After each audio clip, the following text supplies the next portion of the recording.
तो ये फैसले का दिन है, जी हाँ, चुनावी नतीजे का दिन है। ऐसे में पहले आपको एक बार विस्तार से जानकारी दे देते हैं कि आज वो कौन कौन सी सीटें हैं उपचुनाव की जहां से नतीजे सामने आ रहे हैं। बड़ी खबर आपको बता दें, कुल 3 लोकसभा और 29 विधानसभा है देश की, जहां पर कि आज फैसले का दिन होगा। 13 राज्यों में विधानसभा की 29 सीटों पर वोटिंग हुई थी। 30 अक्टूबर को वोट पड़े थे और आज मतगणना का दिन है। कड़ी सुरक्षा के बीच मतगणना होगी और मतगणना के दौरान सुरक्षा के चाक चौबंद प्रबंध किए गए हैं। मतगणना केंद्रों के बाहर बैरिकेडिंग तक की गई है। 3 लेयर एंट्री गेट पर सुरक्षा की कायम की गई है।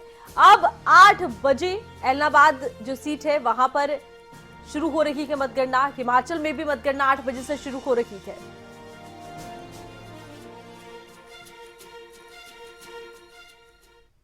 अब बात हिमाचल की करते हैं, जहां पर 4 ऐसी सीटें हैं जहां पर आज मतगणना होगी। इनमें 1 लोकसभा 3 विधानसभा सीटें हैं जहां पर मतगणना होनी है और कुछ ही देर में वोटों की गिनती शुरू हो जाएगी। मतगणना के लिए सुरक्षा के पुख्ता इंतजाम किए गए हैं। तो देखिए, हिमाचल में जो उपचुनाव है वो कुल 4 सीटों पर है। इनमें से 1 लोकसभा और 3 विधानसभा सीटें हैं जहां पर उपचुनाव है और आज मतगणना का दिन है। तो आज ये साफ हो जाएगा कि जनता ने कहां किस पर विश्वास जताया है। थोड़ी देर बाद वोटों की गिनती शुरू होगी।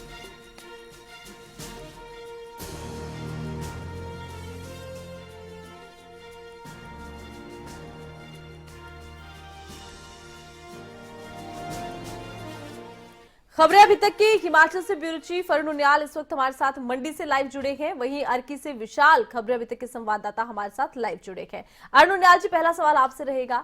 देखिए, सुरक्षा के कड़े इंतजामों को लेकर दावा ये किया जा रहा है कि तमाम पुख्ता इंतजाम किए गए हैं। सुरक्षा व्यवस्था कैसी नजर आती है और कब तक माने के रुझान सामने होंगे?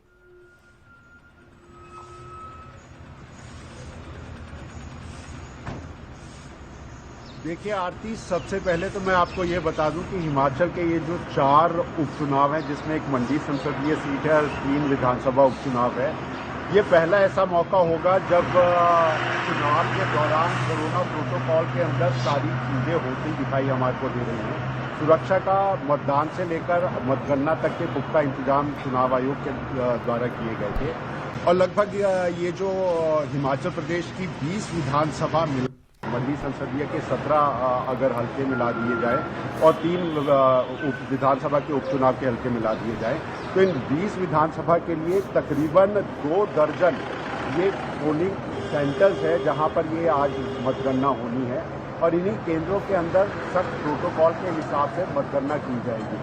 चुनाव आयोग ने कल ही पहले इस बात को साफ कर दिया था कि मतगणना के बाद जब नतीजे निकलेंगे तो प्रोसेशन जो राजनेता अपनी पार्टी के जीत के जश्न के रूप में मनाते हैं उनको नहीं मनाया जाएगा।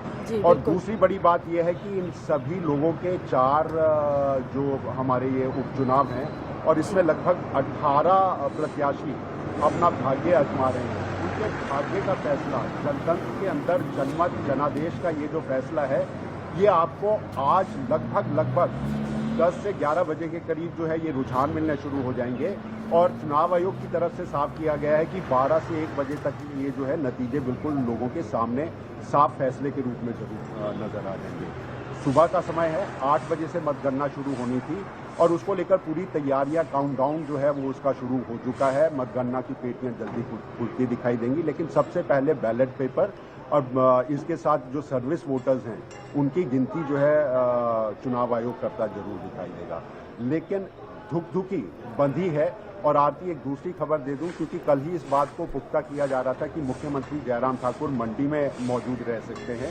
वो इस मतगणना के लिए शिमला से मंडी आने वाले हैं और प्रतिभा सिंह और विक्रमादित्य, पहले प्रतिभा सिंह रामपुर में थी लेकिन उसके बाद वो शिमला कल देर रात को पहुंची और उनके भी मंडी आने की यहाँ संभावना है। तो ऐसे में जो 2 बड़ी हॉट सीट है, एक मंडी संसदीय सीट और निर्दलीय प्रत्याशी चेतन बरागटा की वजह से जुब्बल कोटखाई जहाँ त्रिकोणीय मुकाबला है, वहाँ के मतगणना के फैसले के साथ नतीजे दिलचस्प हो सकते हैं। लेकिन ऐसी बात नहीं है कि अर्की और फतेहपुर में भी नतीजे देखने वाले नहीं होंगे, लोगों की दिलचस्पी के नहीं होंगे। तो इंतजार अब सिर्फ इस बात का कि जनादेश किस तरह का है, नेताओं की मत से बनी है और धीरे धीरे जैसे ये मतपेटियां खुलेंगी लोगों को अपना जनादेश, जनता का फैसला, जनता का मूड क्या है, जनतंत्र के अंदर उनका फैसला क्या है, ये जरूर सामने आता दिखाई देगा। जी, रुख विशाल का करते हैं अरुण। तो देखिए विशाल, अर्की की अगर हम बात करें तो यहाँ पर सुरक्षा की कितनी लेयर बनाई गई है, किस तरह की सुरक्षा व्यवस्था है, स्ट्रांग रूम को लेकर और मतगणना को लेकर क्या जानकारी?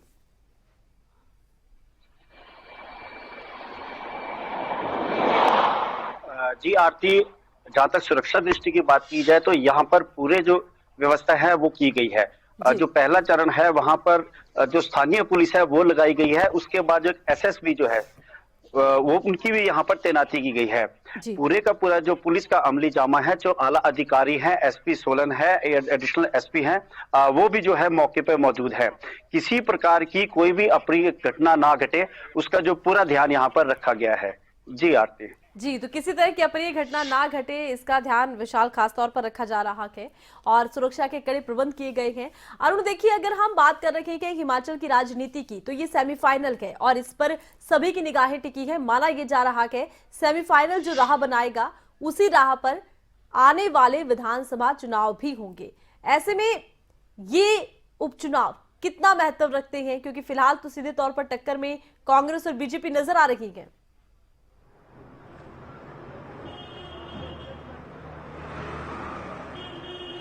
देखिए आरती, सबसे अहम सवाल यही है, जनता ने अपना मत दे दिया है, जनादेश अब निकलता जरूर दिखाई देगा। लेकिन ये उपचुनाव, इसको पहले से माना जा रहा था कि ये सत्ता का जो है ये सेमीफाइनल है, क्योंकि 2022 में यहाँ पर चुनाव भले ही नेता, क्योंकि हमने मुख्यमंत्री जयराम ठाकुर से भी बात की थी, नेता प्रतिपक्ष मुकेश अग्निहोत्री से भी बात की थी, रेफरेंडम के इस सवाल को टालते जरूर राजनीतिक दल और नेता जरूर नजर आएंगे। लेकिन ये बिल्कुल साफ तौर पर माना जा सकता है, क्योंकि हिमाचल प्रदेश की 68 विधानसभाएं आती हैं और 68 विधानसभा में से 20 विधानसभा का मैंडेट एक साल ठीक पहले यहाँ पर लोगों को आता दिखाई देगा। तो ये माना जा सकता है कि जनता का मूड क्या है, कोरोना के संकट काल में सरकार ने किस तरह का काम किया और महंगाई ने क्या दिल में कोई चोट जनता के रख रखी है। ये दो बड़ी बातें होंगी जो जनमत का फैसला इस सेमीफाइनल के अंदर जनमत के रूप में ज्यादा बाहर दिखाई देगा। लेकिन दो बात आरती इससे पहले हम साफ कर चुके हैं, इस उपचुनाव के दौर में नतीजे कुछ भी आएंगे। हमने एक बात कही थी कि हिमाचल प्रदेश के इन चुनावों के जरिए भाजपा एक चीज हार गई है, और वो जो चीज हारी है वो ये चीज है कि भाजपा को अनुशासित पार्टी माना जाता था, कैडर बेस्ड पार्टी माना जाता था। लेकिन यहाँ पर बगावत के चेहरे, चारों सीटों की अगर हम बात करेंगे तो 3 विधानसभा के उपचुनावों की सीटों के ऊपर एक बहुत बड़ी बगावत भाजपा को अंदर खाते झेलनी पड़ी, चाहे वो अर्की की सीट हो, चाहे फतेहपुर की सीट हो, और सबसे बड़ी बगावत उसको जुब्बल कोटखाई में झेलनी पड़ी। और ऐसी सूरत में ये कहा जा सकता है कि पार्टी के लिए एक चीज जो पार्टी कहीं हारती दिखाई दी है वो बगावत का चेहरा, और दूसरी बात अगर हम ये कहेंगे कि चुनावों के साथ आगे किनकी साख कहां पर होगी।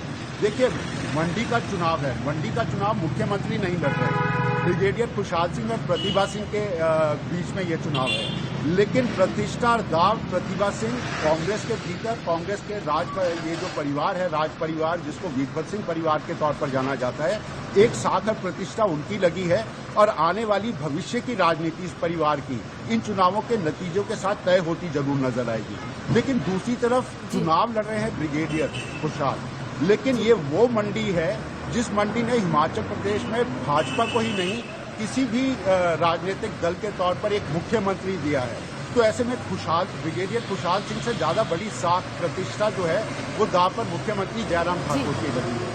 और ऐसे में देखना ये होगा कि ये राजनीतिक घरानों की जिनकी हम बात करते आए हैं और हम पहले से कहते आए हैं, एक तीसरा घराना मंडी को जाना जाता था, पंडित सुखराम तुंगल का बेटा उनको माना जाता था, राजनीति के भीतर उनको परमार के वक्त में लाया गया, और ऐसे वक्त में वीरभद्र सिंह के साथ वो चलते रहे, 36 का आंकड़े के साथ राजनीति ये दोनों राजनीतिक घराने करते रहे। और तीसरा फैसला अगर किसी घराने का होगा तो मंडी के नतीजों के साथ सुखराम परिवार का होगा। तो दो बड़ी बातें, सरकार सत्ता में बैठी भाजपा, मुख्यमंत्री जयराम ठाकुर, प्रतिभा सिंह और इसके साथ सुखराम परिवार। लेकिन नए चेहरों की रणनीति हमारे को दिखाई देगी 3 विधानसभा उपचुनाव में। क्योंकि उपचुनाव के अंदर नए चेहरे के रूप में हमारे को लड़ते नजर आ रहे हैं संजय अवस्थी अर्की से है। रतन पाल जो है वो पहले चुनाव लड़ चुके हैं, हार चुके हैं, लेकिन उसके बावजूद वो एक नए चेहरे के रूप में होंगे। भवानी पठानिया परिवारवाद का एक चेहरा कांग्रेस का होगा, वो फतेहपुर में चुनाव लड़ रहे हैं। वहाँ त्रिकोणीय मुकाबले में वो राजन सुशांत और उसके साथ जो बलदेव ठाकुर है भाजपा के, उनके साथ होगा। लेकिन यहाँ भी नए चेहरों की बात है। अगर हम जुब्बल कोटखाई की बात करें तो जुब्बल कोटखाई में रोहित ठाकुर कांग्रेस का एक बड़ा चेहरा रहे हैं, लेकिन वहां पर चेतन रास्ता ने जिस तरह से अपने बगावती चेहरों के बाद एक दमखम दिखाया है, तो वहां का नतीजा क्या रहेगा ये भी देखने वाला दिलचस्प होगा। पार्टी के अनुशासन की एक नई तस्वीर या ताजगी दिखता नजर आएगा। ये तमाम तरह के सवाल है, लेकिन एक फैक्टर जिसको हम जरूर समझना चाहेंगे और बात करना चाहेंगे, वो है जो अर्की, फतेहपुर और जुब्बल कोटखाई के अंदर है, वो आर से जुड़ा है। देखिए कांग्रेस का चेहरा है रोहित ठाकुर, क्या वो जीत के करीब जाएंगे? दूसरा रतन पाल, क्योंकि ये संगठन के एक ऐसे चेहरे के रूप में अर्की में चुनाव लड़ रहे हैं जिसके ऊपर बाजी सबसे सख्त तरीके से जीत की उम्मीद के साथ भाजपा ने लगाई है। और तीसरा चेहरा है फतेहपुर में राजन सुशांत। ये तीन चेहरों की जिनकी हमने बात की है, इनकी राजनीतिक दशा दिशा और आने वाली राजनीति में उनका भविष्य क्या होगा ये भी जरूर इसके साथ तय करते आएंगे। तो ये जो आर फैक्टर तीन उपचुनावों का है, वो एक नई एंगल के साथ सोचने की बात जरूर हो सकती है, लेकिन जनता का फैसला जो है मतपेटियों में बंद है। और बिल्कुल, मतपेटियों में जनता का फैसला बंद है, मतगणना शुरू हो चुकी है और इंतजार है कि रुझान आने शुरू हो। हालांकि देखिए ये भी माना जा रहा है कि 12 बजे तक तस्वीर साफ हो जाएगी। विशाल, देखिए माना यही जा रहा है कि जल्द ही रुझान आने सामने होंगे और ये भी हो सकता है कि 12 बजे तक तस्वीर स्पष्ट हो जाए। ऐसे में फिलहाल आपके यहाँ क्या स्थिति नजर आती है? मतगणना यहाँ पर भी शुरू हो चुकी है।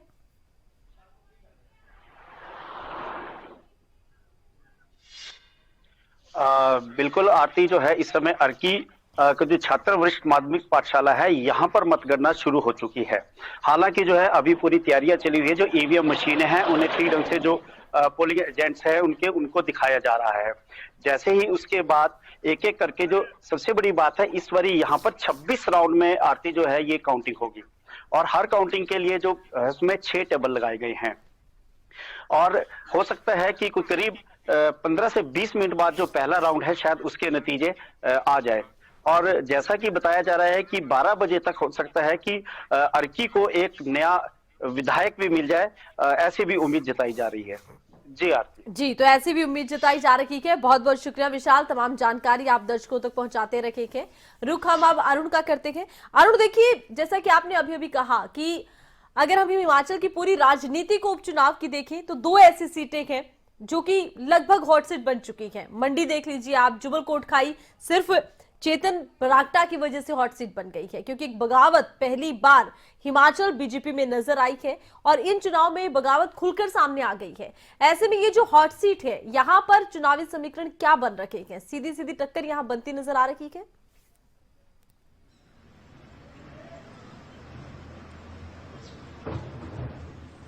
देखिए आरती, बड़ा दिलचस्प है। जिस तरह से हमने पहले भी कहा कि हमने एक नई बात को देखा है कि उपचुनाव के नतीजे जो आएंगे, लेकिन उससे पहले भाजपा कुछ ना कुछ हार गई है। देखिए हारने की बात जब हम कर रहे हैं, हम ये नहीं कह रहे कि वो सीट हार गई है, लेकिन सीट हारने से ज्यादा बड़ा भाजपा एक डिसिप्लिन पार्टी, एक कैडर बेस्ड पार्टी के रूप में अगर हम भाजपा को देखते हैं तो भाजपा जो चीज हारी है वो अनुशासन हारी है।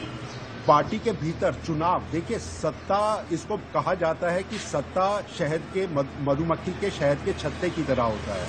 जब सत्ता में पार्टी या राजनीतिक दल या राजनेता आते हैं तो ये मंडराते हुए छत्ते के साथ जुड़ने की कोशिश करते हैं। वो चेहरे की एक बीमारी के रूप में अगर इसको समझना चाहेंगे तो ये कांग्रेस के लिए कहा जाता था कि कांग्रेस के अंदर इतने नेता हैं कि वो एक दूसरे को हराने का काम किया करते हैं।